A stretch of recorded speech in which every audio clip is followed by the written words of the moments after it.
Mujje baliko jonna gye mutussako engalo nate kansubire nti buli kimu kibatambulira ddala bulungi butaleevu. Amannya Mumbejja Aisha Nasolo mba nkomyewo kubeera ng'ate mbongerayo mu bigenda mu maaso mu ggwanga lyattu Uganda ssaakaate ne mu bulamu bw'abankuba kyeyo. Naye nga mawulire si ga ssanyu n'akamu n'ak'eddagala ag'okubeera nga bambi waliwo hasola Kadaama bw'atyo munnange yaggyibwamu ensigo mu ggwanga erya Saudi Arabia era bw'atyo n'asuulibwa mu ddwaliro. Amannya ategerekeseeko nga Nabukwasi Royce gwe wenna mumanyi osobola okubeera ng'ate munnange otegeeza ku bantu be nti munnange muwala waabwe ye embeera gy'alimu bw'etyo bwerabise. Kigambibwa nti kampani eyamuleeta bagiyita Vandant era nga eno bw'etyo esangibwa Sseguku. Yeno kampani eyamuleeta okuva mu ggwanga Uganda n'atuusibwa mu ggwanga erya Saudi Arabia. Bakama be abaamutwala tebannategeerekekako wabula nga munnange baamuggyamu ensigo ali mu ddwaliro embeera gy'alimu mbi nga nawe akatambyako w'okalaba engenda kuba nka kulekerako osobola okubeera ng'ate otegeera ebisingako awo. Naye nga mikwano gyange si byangu n'akamu n'ak'eddagala twongere okubeera ng'ate twesabira otherwise munnange ebintu si byangu Katonda yekka yasobola okukutaasa yonna yonna mukwano gwange gy'owangaalira.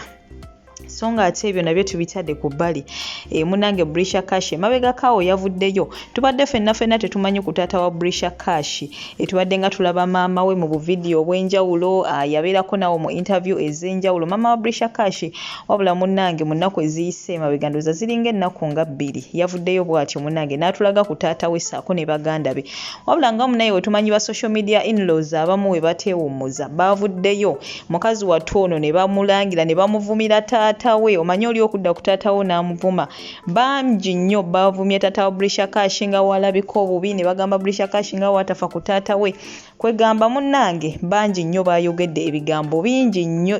nnyini ddala. Kino no Brisher Kash kyamuyisizza bubi era bw'atyo n'avaayo n'abaanukula bonna abavuddeyo ate munnange ne bajereegerera ne bakakkanya ne bayisaamu taata we amaaso era nga butereevu obutambi obugenda kuba mbukulekerako naye nga bannange twejjemu omuze gw'okubeera nga tuvuma bazadde b'abantu tetumanyi bazadde bano wa gye bavudde n'abaana baabo oba tetumanyi wa abantu abo gye bajje bano baana ffe yes tuyinza okuba tumanyi bano ba Brisher Kash baani waliwo awo emabegako Donasi awo yavaayo ate n'avuma maama wa Muna bubi nnyo n'amuvuma yali avuma Muna naye ate n'atwaliramu ne maama we. Nze mbadde nsaba bannaye we mubeera n'entalo zammwe eza social media yes mulwane entalo zammwe naate temuteekamu baana temuteekamu bazadde temuteekamu baami baabwe babakyala baabwe kwegamba vaayo yomba n'omuntu nga ye mwevume ebyammwe mwewe mulefe tetupayinaako buzibu naye ate wekisukka waawo n'oyingizaamu omwana wa munno olw'okuba omuwala n'oyingizaamu muzadde we n'oyingizaamu baganda be bannange binene ebintu bo biba tebibakwatako bakazi bato abasajja bato bino bo abamu tebabimanyi nabimanya abamu tebalina n'amasimu bali eyo mu byalo talina n'amasimu tagenda kulaba by'omuvumata naye nga kiki ennyo mu butuufu ky'oboofa bannaye tuyiga okuwa bazadde b'abantu ebitibwa gwe nga woowulira obubi ng'oli akuvumidde maama wo oba omwana wo oba taata wo baani n'oli omulala waawulira obubi teri muntu awulira bulungi nga bamuvumidde omuzadde okuggyako nga ye munnaye talina mutima nga yasigaza kitimatima so twewale okubeera nga bannange tuyisaamu bazadde b'abantu amaaso ekituufu kiri nti tetumanyi wa gye bavudde ate n'abantu abo tetubamanyi nnyo so bannange tuyige okuwaŋŋana ebitiibwa social media tetunoonyezaako likes mu ngeri ya kutyobola abantu kubayisa mu maaso kubavuma osobola okunoonya likes mu ngeri ennungi ng'okola ebintu oba oli awo ebigasa abalala n'ate twewale nnyo okubeera nga ffe likes tuzinoonya mu ngeri ya kuvuma. Mikwano gyange ngenda kuba mbasiibula ngenda kusaba kintu kimu subscribe nga oba tunabateekako akadde like nga video eno naye nga ate ekisinga obukulu toseetuka. Goodbye for now. Saba onyambe mukwano oba ogezaako oba oteeka ku Facebook oba oteeka ku sesasiyo oba olina akagurupu muteekamu mu nnyambe funa obwenkanya bw'oyo omwana mbegayiridde ya maama ndizekka bano bemuyita mu bakyayimani bamwe abali wano bannabawadde tabana kye banyambye ndikwagala omwana yafunye obwenkanya omwana adde waka omwana bamugyamu ensigo omwana badde akyali mu kontrakita balese ne bakasuka mukasa mu ddwaliro omwana oyo kumufuna twafosinze maddamu we kizibawe yamufosinze omwana nga simuuliza nalaba nga mutadde nnyo kubunkeke namugamba ngenda kuwaabira kwe kumuwa enamba y'omusawo oyo yeyakwata kavidiyo ako n'akatusindikira ne bakawa oli omwana oyo naye najja mu inbox yange nkutandika okwogera n'oyo omwana ngenda kola nga omwana mumanyi naye nsaba mu nnyambe bannange mutambuze buno obubaka banaatera okumala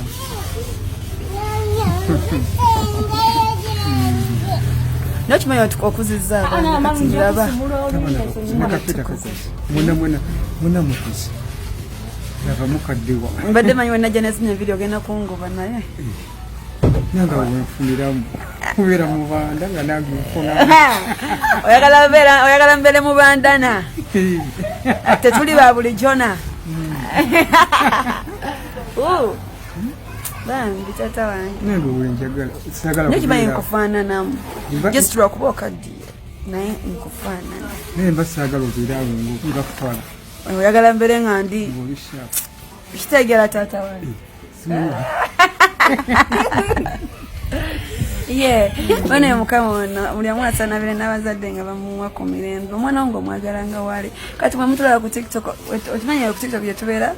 tubayo n'abantu abagamba Brisher enviiri ezo swaza bakadde bo nkuswaza taata taata nkuswaza kati lwaki batutegeerera bagambe banveeko bakuviireko ddala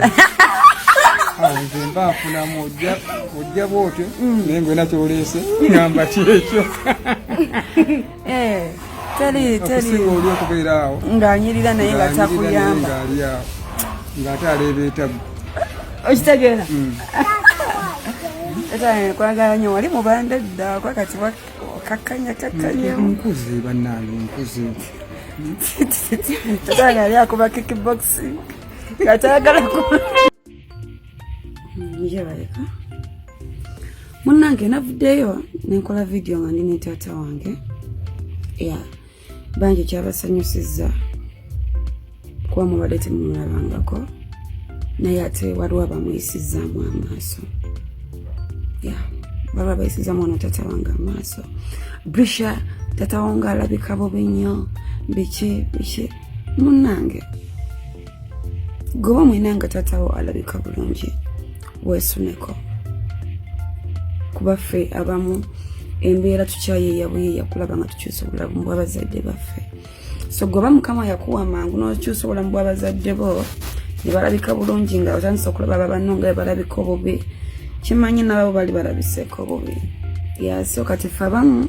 munnange embeera tukyayeeya buyeeya okulaba nga tukyusa obulamu bw'abazadde baffe n'ekirala nze amazima gali nti siryegaana muzadde wange banange nze ne wendisanga mama wange oba taata wange ng'agudde ddalo nti ali ku kkubo mukwano siryegaana muzadde wange waki omulese mu kamera biki ye wange kati oyagala ndeetemu abalala ye taata wange oba ali atya ye wange omuzadde tagulwa sijja genda ku bukya mbagambe nti mumpeeyo taata anyirira no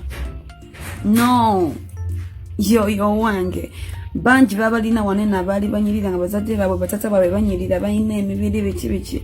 naye nga ssaawa zino w'omubuuza taata wajjali omwana akaaba bukaabi amaziga gamuyita mu buyisi kuba taata we yamuva ku maaso eyali anyirira essaawa zino newookebera mu ntaana n'amagumba agamu tegakyalabika yafuuka ttaka so nze mukama waba akyankuumidde taata wange oba alabika bubi oba biki kasita abanga mulamu era nga musanyufu kimala kitegeera kimala nze siryegaana muzadde wange so abasinga bye mwayogedde it's okay sirina buzibu it's okay naye nga yoyo wange munnange aba alabika bubi it's okay nja kukola ssente era kyobulaba nkola nnyo munnange sigamba nti nkola nsula mu bibala biki nazaala omwana gwe nina okulabirira no nkola kukyusa bulamu bwa famire yange bazadde bange baganda bange so mpaamuko time kimanya ajja kulabika bulungi one day naye nga siri mwegaana munnange ye wange ate kirungi mufaanana n'omufaanana so I'm sorry.